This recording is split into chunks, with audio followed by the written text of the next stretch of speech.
Bonjour à tous, on se retrouve aujourd'hui dans un nouvel épisode du monde du livre Les Coulisses et aujourd'hui on va parler édito avec évidemment un éditeur qui est Xavier Dalméda. Bonjour, enchanté de vous voir et de vous parler aujourd'hui. Donc je suis éditeur pour Pocket Jeunesse. En fait mon titre exact c'est directeur de collection, mais la différence est assez compliquée, je ne vais pas vous l'expliquer ici. Je m'occupe donc chez Pocket Jeunesse de la littérature pour adolescents, donc le voyez comme vous connaissez tous très bien. Et je fais aussi de temps en temps des livres illustrés, enfin j'ai pas mal de liberté. Je travaille avec notamment Natacha Derevitsky qui est la directrice de Pocket Jeunesse et j'ai beaucoup de chance parce qu'elle me laisse énormément de liberté. Donc voilà, je fais ça depuis maintenant 10 ans. Facile, je compte pas, ça a beaucoup changé et aujourd'hui je suis vraiment heureux de la tournure qu'a pris mon travail. Très bien. Et peux-tu nous expliquer en quoi consiste le travail éditorial? Quelles sont tes responsabilités? Comment se déroule ton quotidien par exemple? Alors, en fait c'est un travail qui est assez varié. Alors il y a des moments de routine, hein, mais c'est un boulot qui est assez varié parce que déjà il y a la matière humaine, la matière texte qui change à chaque fois et en fait il y a plusieurs axes. La journée peut être une journée de bureau typique avec beaucoup de réunions, beaucoup de rencontres, mais en fait moi ça se divise en 3 parties. La première partie c'est la recherche de manuscrits, donc où là je vais lire des rapports de ce qu'on appelle les scouts, qui sont des gens qui vont sonder le marché américain et qu'on paye pour ça, qui vont nous dire quels sont les textes chauds un peu dans le marché à un moment T. Donc là je vais regarder tout ça, beaucoup, on va discuter en équipe, essayer de choisir quels sont les livres qu'on a envie de publier et d'acheter. Donc ça c'est toute la partie qu'on va appeler un peu plus prospection, et c'est un peu plus business aussi parce qu'on parle très vite argent, enchères, etc. Ça c'est une partie. La deuxième partie est aussi de la prospection, c'est avec les auteurs français. Donc il va être là de plutôt beaucoup discuter au téléphone avec eux, les rencontrer, faire des déjeuners, des rencontres, et c'est beaucoup de rendez-vous, et puis recevoir des manuscrits et les lire, les faire lire plusieurs fois et essayer de se poser des bonnes questions, et puis ensuite travailler sur le texte avec l'auteur. Donc là c'est la deuxième partie de mon boulot, c'est-à-dire le travail sur le texte avec les auteurs ou avec les traducteurs. Je passe beaucoup de temps à relire des traductions, relire des manuscrits, dire non mais là ton personnage, n'importe quoi, il faut absolument qu'il lui arrive ça avant parce que sinon on va pas y croire, enfin voilà, changer des chapitres. Je pense au dernier livre que je suis vraiment très fier d'avoir publié avec Pocket Jeunesse, c'est Cité 19 de Stéphane Michaka, et qui est là en affiche d'ailleurs, là, le tome 2, magnifique. Et Stéphane, c'est quelqu'un que je connais depuis très longtemps, et on a travaillé, je pense, pendant 5 ou 6 ans sur le texte. Alors, pas seulement parce qu'on avait beaucoup de travail à faire, c'est aussi parce que lui, il avait d'autres engagements, mais c'est un texte qu'on a beaucoup travaillé à deux, principalement lui évidemment, mais moi j'ai eu une grosse implication personnelle, enfin professionnelle dessus, et c'est une des meilleures expériences d'éditeur qu'on puisse avoir en fait. Parce que le dialogue était bon. Donc ça c'est la deuxième partie du travail. Et la troisième, donc ça va être plutôt de l'interaction avec soit des gens qui sont dans la maison, donc le marketing, le commercial, la communication, les journalistes, faire des interviews, parler par exemple à des lecteurs comme vous, les blogueurs, les blogueuses, les blogueurs, parler aux libraires, faire des rencontres avec les libraires, avec les réunions représentants pour présenter les livres. Enfin il y a une grande diversité de contacts. Donc c'est un travail qui est aussi à la fois un travail de bureau et un travail extérieur avec des déplacements, etc. Donc c'est en ça que c'est varié et c'est en ça que j'aime bien. Ok, très bien. Du coup tu nous as parlé un petit peu des relations que tu as avec les autres acteurs des métiers du livre. Est-ce que tu dirais que tu es vraiment toujours en dialogue avec les gens, à toujours essayer de présenter tes livres pour que les libraires les prennent plus que certains autres livres? C'est vraiment indispensable. C'est-à-dire que si tu n'arrives pas à diffuser ton enthousiasme aux autres, ton livre n'a aucune chance de fonctionner. Enfin, si, mais c'est vraiment difficile. Il faut réussir à susciter l'enthousiasme. Et alors, si tu arrives à montrer l'enthousiasme que tu as ressenti à des lecteurs, à des libraires, à une réunion reprès, t'as gagné. Vraiment, on a beaucoup un métier de communication, d'enthousiasme comme ça. C'est hyper important. Et donc moi, j'essaye au maximum, quand j'ai pas les yeux comme ça, parce que je suis fatigué, de pouvoir transmettre ça, transmettre cette joie. Et finalement, du coup, on pourrait dire que le travail sur le livre, c'est pas forcément que le travail textuel, littéraire, c'est aussi un travail finalement d'oral et de communication. Absolument. C'est vraiment faire passer le livre dans tous les sens du terme. C'est un peu l'image éculée du... L'éditeur est un passeur qu'on entend 300 000 fois par jour, qui est un peu galvaudé. Mais effectivement, il faut que le livre arrive à son lecteur. Donc autant que le libraire, on a ce rôle de lui faire parvenir dans les mains.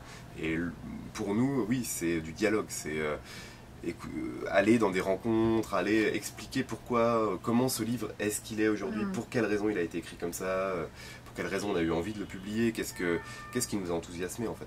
Et ça, c'est vraiment la partie la plus importante. D'accord, donc c'est pas forcément du 50-50 avec vraiment le travail sur le texte qui doit être ça dépend des auteurs en fait, et ça dépend de l'ambition du livre aussi. Il y a des livres, on va dire, plus simples qui sont très très bons et qu'on n'a pas besoin de beaucoup travailler. Il y a des livres, ça peut être du même auteur, hein. Il écrit un livre plus simple, puis un autre où il a eu plus de mal et donc on va avoir plus de travail dessus. Tout ça c'est impossible à prévoir, de même que le succès du livre est impossible à prévoir, c'est pareil. On est vraiment sur, ce qui est intéressant, c'est qu'on n'est pas sur du fabriqué, on est sur de l'humain, de l'artistique, et donc c'est pas une science exacte. C'est pas une science exacte dans aucun cas, donc dire que c'est du 50-50, non. Oui, on ne peut pas savoir. Très bien. Alors, pourquoi la jeunesse, ou dans ton cas la littérature adolescente, et est-ce que tu as un genre de prédilection, des textes vers lesquels tu te tournes plus facilement que d'autres? Alors, ouais, j'ai un parcours un peu bizarre. C'est-à-dire que pourquoi la jeunesse, pourquoi l'édition, tout simplement, aucune idée. Ce n'est pas une vocation. C'est une vocation, je suis né avec. Mais en fait, si. Au départ, moi, je suis né dans les livres, c'est-à-dire que mes parents sont profs de lettres et que mon meilleur copain, son père, avait une immense librairie jeunesse. Donc j'y passais tous mes mercredis après-midi et mes premiers boulots, ça a été de ranger des rayons d'une librairie jeunesse. Donc c'est plutôt pas mal. Il y avait quand même un petit lien. Et ensuite j'ai fait des études de lettres et j'ai décidé que je voulais surtout pas être prof, voilà, comme tous les gens qui veulent pas ressembler à leurs parents. Et j'ai décidé d'être journaliste. Et je voulais être journaliste sportif, ce que j'ai été pendant un petit moment. Puis à un moment j'ai eu des petits problèmes de santé et je devais rester un peu allongé chez moi ou assis. Et il fallait quand même que je trouve de quoi gagner ma croûte. Et j'ai une copine qui me dit, mais écoute, comme tu es bilingue, en lecture en tout cas, tu devrais essayer d'être lecteur pour une maison d'édition. Et elle m'a passé le contact de Chahine Kassim, qui travaille maintenant chez Casterman, après être passé chez Albin, et qui travaillait avant à mon poste en fait, chez Pocket Jeunesse. Et voilà, j'ai fait des lectures, j'ai rencontré l'équipe, j'ai commencé à un peu travailler avec eux. Et là, quand elle est partie chez Albin, ils m'ont proposé le poste. Et c'est comme ça que c'est devenu mon métier. Mais c'était pas quelque chose que j'avais prévu. En revanche, je suis ravi d'être dans la jeunesse. Oui, voilà. Je fais des incursions en adulte, ça m'arrive de publier des textes adultes, assez peu, en 3 ou 4, parce que, comme je te disais au début, cette liberté que j'ai dans la maison est vraiment sympa.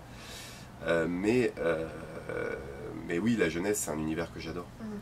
Donc tu te sens pas fermé et voilà, il y a autant de richesse à ton avis dans la jeunesse que... Même, je pense qu'il y en a plus, il y a moins de préjugés, il y a moins de faux semblants aussi, et je trouve que les gens sont plus simples aussi dans le monde de la littérature jeunesse. Donc, mais est-ce que tu trouves que c'est pas d'autant plus difficile d'éditer de la jeunesse, de publier de la jeunesse en sachant qu'il y a parfois peut-être des tabous, des codes à respecter? Est-ce que tu n'as pas toujours un peu peur de... Moi j'ai toujours appris que l'art naissait de la contrainte en fait, que c'est ce qu'on connaît, je ne vais pas faire un cours de littérature, mais par exemple un sonnet, un sonnet en alexandrin, c'est hyper contraignant quand même, et en fait on peut faire jaillir des choses extraordinaires. Donc en fait si on se laisse des limites et qu'on se dit tiens, je vais créer à l'intérieur de ces limites, ça excite l'imagination, alors que si on a champ libre, c'est parfois plus difficile en fait. Et en jeunesse, surtout ce qui s'est passé, je trouve, depuis plusieurs dizaines d'années, mais surtout les 10 dernières années, c'est qu'il y a une ouverture incroyable. Et une diversité, donc une richesse de thèmes abordés, et au contraire, avec l'ouverture du young adulte, on se retrouve devant une liberté folle. Ouais, c'est vrai et c'est excitant en fait. Et donc moi, je me sens pas du tout bloqué. Et ça me sauve aussi d'autres choses, de façon très égoïste, c'est que résultat je peux lire des textes adultes chez moi de façon pour mon plaisir, sans avoir obligatoirement l'œil éditeur dessus. Ça me fait du bien. Je comprends. Et aussi ça me permet d'avoir plein de livres gratos pour mes filles. C'est toujours un avantage. Entre les achats de droits ou le Made in France, comment tu t'y prends pour faire ton choix? Au coup de cœur. Les achats de droits, il y a des moments où, alors il y a une dizaine d'années quand on s'y est mis, on n'était pas beaucoup à vraiment être agressif sur le marché au moment d'Hunger Games et compagnie. Ouais. Donc on n'était pas nombreux, il y avait moins de concurrence. Donc on était au coup de cœur et puis on prenait notre temps pour les choisir. Aujourd'hui on est obligé d'être beaucoup plus actif, beaucoup plus agressif. Il y a énormément de concurrence et donc c'est un peu compliqué de... On est plus dans une... Ça me plaît moins moi. C'est-à-dire qu'on commence à acheter des livres sur des propositions partial, des tout petits extraits. Et c'est la guerre, des enchères qui montent très très haut alors qu'on ne sait pas vraiment ce que va être le produit. Et il y a plein d'éditeurs qui se sont plantés, enfin qui ont acheté très cher des livres qui n'ont pas marché, et nous aussi, hein, parce qu'il y a un emballement, les agents font monter la sauce pendant les foires, etc. Donc ça c'est un peu dommage, et ce qui fait qu'on s'est un peu réorienté vers des coups de cœur un peu plus différents, trouver d'autres manières de trouver les livres, comme la super histoire avec Aristote et Dante, grâce à certaines qui se reconnaîtront. Voilà, on a eu des lecteurs donc comme ça qui nous recommandent des livres. On a des biais un peu différents de trouver les livres, et puis le français, qui est un biais pour le coup complètement différent, où il y a... Ça marche au... Moi je veux travailler qu'avec des auteurs avec qui je m'entends bien. Oui, c'est sûr que c'est plus agréable. C'est plus agréable, et puis voilà, j'ai pas envie que ça soit compliqué, que ça soit difficile humainement. Et donc voilà, je rencontre par le biais de copains auteurs, on a très vite un réseau quand même, et ça c'est génial, c'est vraiment excitant. Ok. Est-ce que tu peux nous en dire plus sur comment tu organises les programmes donc, par année, comment fonctionnent les délais, comment fonctionnent les enjeux, quelles sont les limites qui sont imposées finalement par le temps et ce genre de choses? En fait, le programme, bon, c'est évidemment pas moi tout seul, on est toute une équipe à faire le programme, non seulement l'équipe éditoriale, mais aussi les services, marketing, parce qu'il faut qu'on ait un programme équilibré. Nous, on est 4 ici à l'édito, je parle vraiment des éditeurs, et on fait 180 livres dans l'année. Donc on a un choix drastique à faire entre les licences, les petits albums, les inédits, les français. Donc on essaie de répartir en fait selon les mois. Mais là se posent des questions plus contraignantes. Le temps d'écriture pour les auteurs français, normal. Le temps d'écriture pour les auteurs américains aussi, parce que de plus en plus on achète les textes tellement en amont qu'ils ne sont pas finis. Le temps de traduction. Les problèmes, je sais pas, un traducteur qui a un problème de santé qui ne peut plus traduire, ça nous arrive relativement régulièrement, donc il faut anticiper ce genre de choses. Ensuite, voilà, par exemple, quand on me dit oui, il est sorti depuis 6 mois aux États-Unis, il n'est toujours pas publié en France. Ah, ça me fait bondir. Ça me fait bondir parce que c'est la preuve. Moi, je comprends l'enthousiasme, et à la limite, ça me fait plaisir cet enthousiasme. Mais c'est montrer aussi qu'on sait pas du tout comment ça marche. C'est-à-dire qu'en fait, si le livre est sorti il y a 6 mois, peut-être qu'on a eu le texte définitif des Américains 8 mois avant. Donc il y a, allez, pour un texte de 300 pages, 3 mois de traduction, puis 2 mois de réécriture, de correction, de deuxième passage en correction. Il y a 3 passages en correction chez nous, plus ma lecture, qui se fait pas en 2 secondes. Voilà. Ensuite, il faut si on veut qu'ils se vendent bien, il faut que pratiquement 1 an avant, on ait anticipé les budgets, marketing, commercial, les mises en place, et avoir été convaincre les libraires. Donc là, pour ça, il faut qu'on fasse des épreuves. Donc on prend la première version corrigée du texte et on va la porter aux représentants, aux libraires, etc. Donc pour faire tout ça, il faut minimum 6 à 7 mois. Et ensuite, le livre doit être distribué et vendu. Donc nous, on est obligé de se prendre une marge pour avoir un peu de souplesse, parce que sinon, s'il y a le moindre grain de sable, on est mort.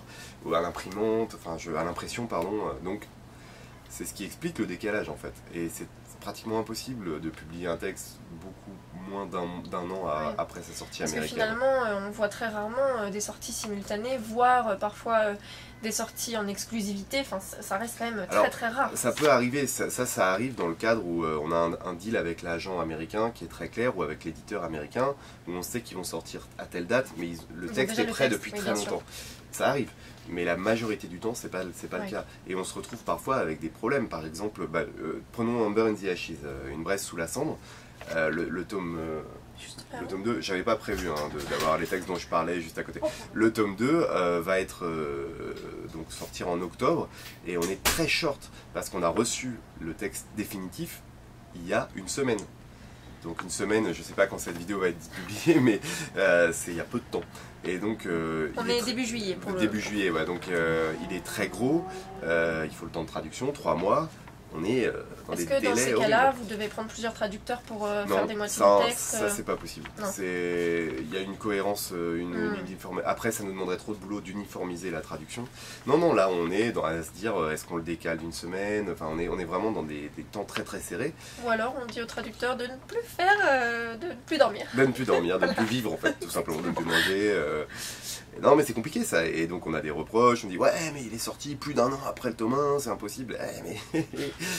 Alors maintenant, c'est vrai que c'est une nouvelle ère en fait, et on est obligé d'anticiper. On achète les livres plus tôt, mais on est obligé d'attendre d'avoir déjà le manuscrit, enfin au moins un début de manuscrit du tome 2 pour lancer le tome 1, comme ça on est sûr de pouvoir les enchaîner pas trop lentement, quoi. Mais c'est compliqué ça, ouais.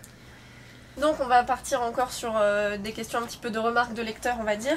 Que dirais-tu aux lecteurs agacés par la publication de best-sellers ou les livres commerciaux qui surfent sur une vague, comme les livres de youtubeurs, ce genre de choses? C'est compliqué, moi je vois pas pourquoi les livres de youtubeurs auraient pas le droit d'exister. Moi j'avoue Après c'est un exemple, hein, mais oui, non, mais vraiment les livres qui surfent sur la vague, ou vraiment qu'on sent le commercial derrière. En fait, les éditeurs ont besoin de faire de l'argent. Si on n'a pas d'argent, on peut pas non plus publier les textes sur lesquels on a envie de prendre des risques. Parce que le risque, on peut plus le prendre, on est fauché. Oui. Donc moi j'ai pas honte de dire que avec Natacha, quand on a publié La Maison de la Nuit, c'était pas un coup de cœur. On s'est dit, bon, on n'a pas de vampire, là il y a une série honnête qui fait 12 tomes, on sent qu'il y a un potentiel commercial, c'était au tout début de la, entre guillemets, New Romance, c'était les prémices. Bon bah, on va le publier. C'est sorti à l'époque de Twilight ou ouais, juste après, pendant la fin de Twilight. D'accord. On n'avait pas de vampires, tout le monde publiait des vampires et on se sentait un peu mal en fait, donc... D'une certaine manière, on a surfé sur la vague. On essaie de ne pas le faire. Nous, vraiment, notre logique, c'est coup de cœur sur les grands formats. Mais de temps en temps, on ne peut pas non plus oublier qu'on est des vendeurs. Enfin, on vend des livres. Donc, on doit avoir une rentabilité. Donc ça, effectivement, ça arrive. En revanche, pour les youtubeurs, c'est un choix. C'est-à-dire qu'il y a des éditeurs qui décident de le faire. C'est un gros boulot hein, de publier des livres de youtubeurs. Moi, personnellement...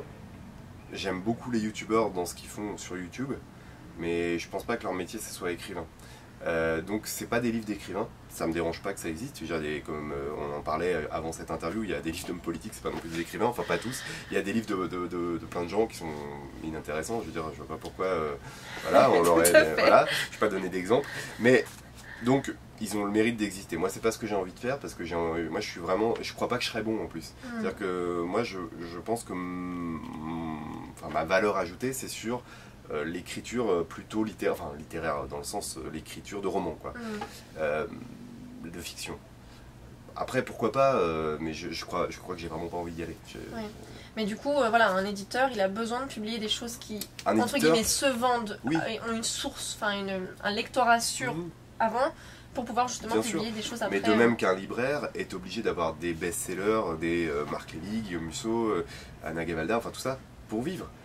Parce que c'est ce que les gens achètent aussi. Alors, on peut regretter que tous ces textes très commerciaux prennent toute la place parfois, mais mine de rien, c'est ce qui fait vivre les libraires, c'est ce qui fait vivre les éditeurs, qui fait vivre aussi certains traducteurs, et les gens l'achètent, donc on ne peut pas mépriser ça. On peut dire, ce qu'il faut, c'est trouver l'équilibre. Moi, ce que j'essaie d'avoir avec Pocket Jeunesse, c'est d'être toujours, parce que sinon je me sens pas bien aussi, c'est d'être toujours dans le... On achète des trucs commerciaux parce qu'on a besoin de sous, mais ces textes commerciaux... Alors l'idéal, c'est le texte commercial qui est bien. Type Hunger Games. Oui, mais au début, vous ne saviez pas que c'était un texte commercial. On savait pas, mais c'est ce qu'on voulait qu'il devienne. Mais évidemment, on ne savait pas du tout. Mais il est quand même assez formaté. Je veux dire, il ressemble à rien d'autre, mais... Enfin, il y a toujours des débats, mais bon. Il ressemble à rien d'autre qu'on avait vu en jeunesse, mais il a ses cliffhangers, ce côté très cinématographique où il y a une écriture plus commerciale. Donc l'idéal, c'est ça. C'est ce genre de livre-là. Mais ça n'arrive pas souvent.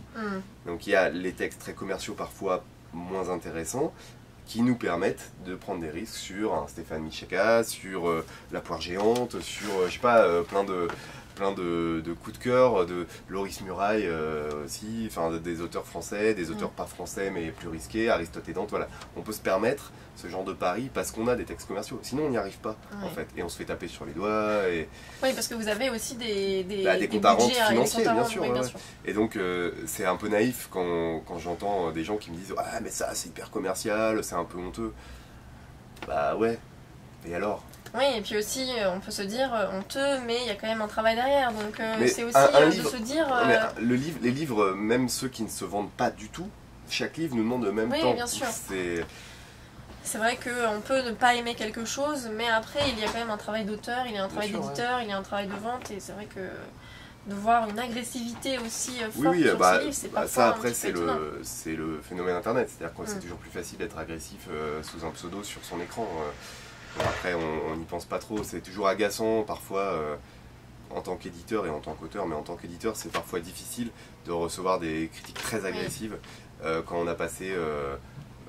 j'ai pas envie de faire pleurer dans les chaumières, hein, je m'en fiche complètement, mais c'est parfois dur à prendre parce qu'on y a passé du temps, on y a mis ses tripes, parfois on y a vraiment cru. Ça rencontre pas son public, c'est dans toute l'industrie culturelle, entre guillemets, il y a des échecs. Et c'est pas pour ça que les gens se sont pas donnés à fond. Donc effectivement, on n'est que en train de vendre et de produire et d'écrire des livres, on n'est pas en train de régler le sort de guerre dans le monde, donc peut-être on peut être un peu moins agressif parfois. Je suis assez d'accord avec toi. Et d'ailleurs, en parlant de succès, comment les succès affectent-ils un éditeur, une maison? Est-ce que c'est autant de soulagement que de pression parce que du coup il faut peut-être faire mieux ensuite, ou est-ce que on est toujours à la recherche de... Oui, finalement c'est une certaine pression de devoir toujours rechercher le succès. Non mais bien sûr, en fait quand tu as du succès, évidemment sur le coup c'est génial, et même après, hein, faut pas se leurrer, c'est toujours génial d'avoir du succès. Dans l'édition, d'avoir des livres qui se marchent. Qui se marchent. C'est la fin de semaine aussi, on d'avoir des livres qui se marchent. Il n'y avait que de l'eau dans mon verre. En fait, c'est très important d'avoir donc des succès. On s'en réjouit. Et effectivement, derrière, on se dit, mais après, qu'est-ce qu'on va faire après? Et puis, c'est vrai qu'on a le budget qui monte. Par exemple, on devient deuxième ou premier éditeur grand format. Alors là, on est tout content, mais il faut y rester. C'est comme un sportif, d'une certaine manière. Il est au top et puis il ne faut pas redescendre, quoi. Et ça met une grosse pression. Ouais. C'est pas mal de nuits blanches pour les gens un peu sensibles ou angoissés comme nous. C'est vrai que tu te dis, ah purée, mais comment je vais trouver mieux qu'Hunger Games? Alors, coup de bol, t'as le labyrinthe et puis après, ça s'arrête. Et bon. Puis souvent les succès on les a pas prévus, même toujours. J'ai presque pas, à part quand on fait la novélisation de Chica Vampiro qui passe à la télé, à ce moment-là on a des... Non mais voilà.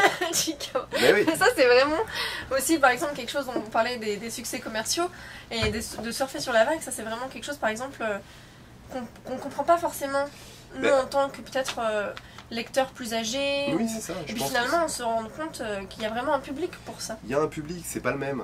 En fait, ce qu'il y a dans l'édition, c'est qu'on se rend compte qu'on a plein de sortes de publics différents. Il y a presque un lecteur différent par personne. Enfin, c'est-à-dire qu'une catégorie de lecteurs différente par personne, en fait. Et donc, oui, il y a des livres qui vont plus dans les supermarchés ou les grandes surfaces culturelles. Ils ont besoin d'être dans un format comme ça. Ils ont besoin d'être pas chers.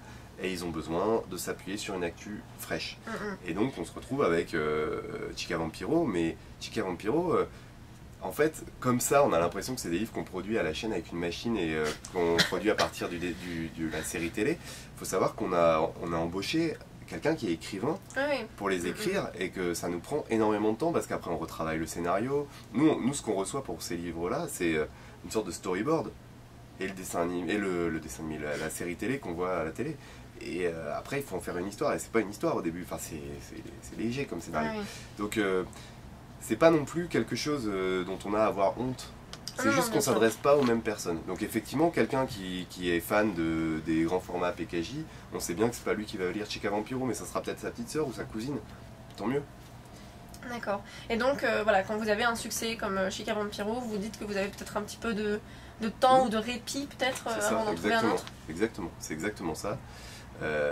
Chica Vampiro, typiquement, c'est le genre de licence. Alors moi, je m'occupe pas du tout des licences, mais on est une petite équipe, donc on sait de quoi ça parle. C'est des licences qui durent pas longtemps. Là, il y a une nouvelle licence qui arrive, qui s'appelle Soy Luna, et qui va remplacer Chica Vampiro. Et puis c'est des durées de vie courtes. On n'est pas du tout dans la même temporalité que dans le roman ou dans d'autres licences plus installées de dessins animés. Et donc, puis c'est amusant à faire en fait. C'est un peu de stress. C'est pas du tout le même boulot que quand on fait des romans. Et il faut faire valider chaque épisode par des gens au Japon. C'est compliqué. Et donc voilà, comme tu disais, c'est une autre catégorie de lecteurs. Donc pas de souci, c'est pas les mêmes. C'est pas grave. C'est pas non plus les mêmes qui lisent Hunger Games et La Guerre des Clans. Donc, non. Ah, peut-être. Peut-être, il y en a. Qui sait ? Oui, il y a de tout. quel changement as-tu pu remarquer depuis les débuts et quelles évolutions attends-tu dans les 10 prochaines années? Quelques mots peut-être sur le numérique, je sais que c'est quelque chose qui divise encore un petit peu maintenant. Bah, ça divise parce qu'en France, il n'y a pas le raz-de-marée qui était attendu, donc ça divise parce qu'on sait pas trop enfin on sait quoi en faire, mais c'est un peu flou encore. Par exemple, dans les contrats avec les auteurs, on signe ce qu'on appelle des sortes de clauses de rendez-vous, qui sont des clauses où on se dit, on se met d'accord sur un montant maintenant, enfin sur un pourcentage numérique maintenant, et on se dit que comme on ne sait pas ce qui va se passer sur le numérique, dans quelques années, on se revoit et on renégocie le contrat. Et parce qu'on ne sait pas en fait. Donc à un moment, je me rappelle les chiffres, c'était dingue. Hunger Games, on devait être, alors là c'est plus, je sais plus à combien on est exactement, mais à un moment on était à presque 1 million en vente livre et on était à 3000 en vente numérique. Ah oui. Non mais c'est tout le temps des écarts incroyables. Donc pour l'instant le numérique, une maison d'édition ne peut pas vivre du numérique, pas du tout. Donc qu'est-ce que j'ai vu comme évolution? C'est plus la concurrence en fait. C'est plus que tout le monde s'est mis sur le young adult, aux États-Unis comme en France, et qu'il y a une surpopulation en fait de livres. C'est délirant, il y en a trop. Dans ceux qui publient actuellement, on peut en acheter la moitié, hein, et je parle même des nôtres. Hein. C'est-à-dire que vraiment, il y en a trop, donc ceux qui sont bons, ils passent parfois un peu inaperçus, et c'est un peu, c'est dommage. Alors c'est pour ça qu'il faut essayer de renouveler le genre, un peu, d'essayer d'être inventif. Donc peut-être que passer par les auteurs français, ça peut être une idée, par d'autres biais. La concurrence est vraiment beaucoup plus vive. À une époque, on achetait, il y a encore même pas 10 ans, on achetait des livres à 3-5 000 euros. Maintenant, il y a des enchères qui montent à plus de 50-60 000 euros. Donc, on n'a pas les mêmes stress. Après, on rentre dans une sorte d'univers qui ressemble à celui de la littérature adulte. Et donc, ça, c'est un peu dommage pour moi, enfin, je trouve, comme évolution. Mais par contre, l'autre évolution fait que maintenant, on est pris au sérieux. Oui, aussi. Et pardon, excuse-moi, mais et sur Pocket Jeunesse en particulier, il y a une dizaine d'années, en librairie indépendante, on ne regardait même pas. Et aujourd'hui, mais c'est parce que on était plus dans le commercial en fait, pur.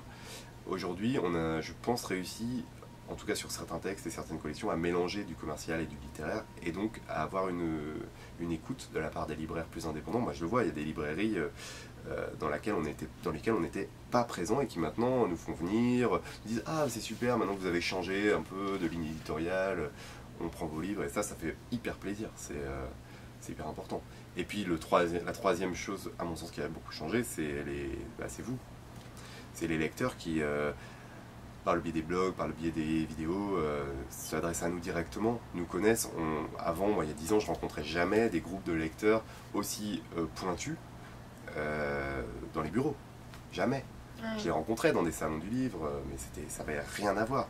Ça, c'est un changement incroyable qui fait que certains auteurs deviennent des rockstars. C'est ce qui a des bons et des mauvais côtés entre nous. Mais, mais je vois James Dashner qui, lui, pour le coup, a que des bons côtés. À Montreuil, c'était... à Paris, c'était du délire. Et c'est pas le seul. Hein. Voilà, c'est incroyable. Ça a changé. Il y a une starification des gens qui n'étaient pas là. Il y a 10 ans.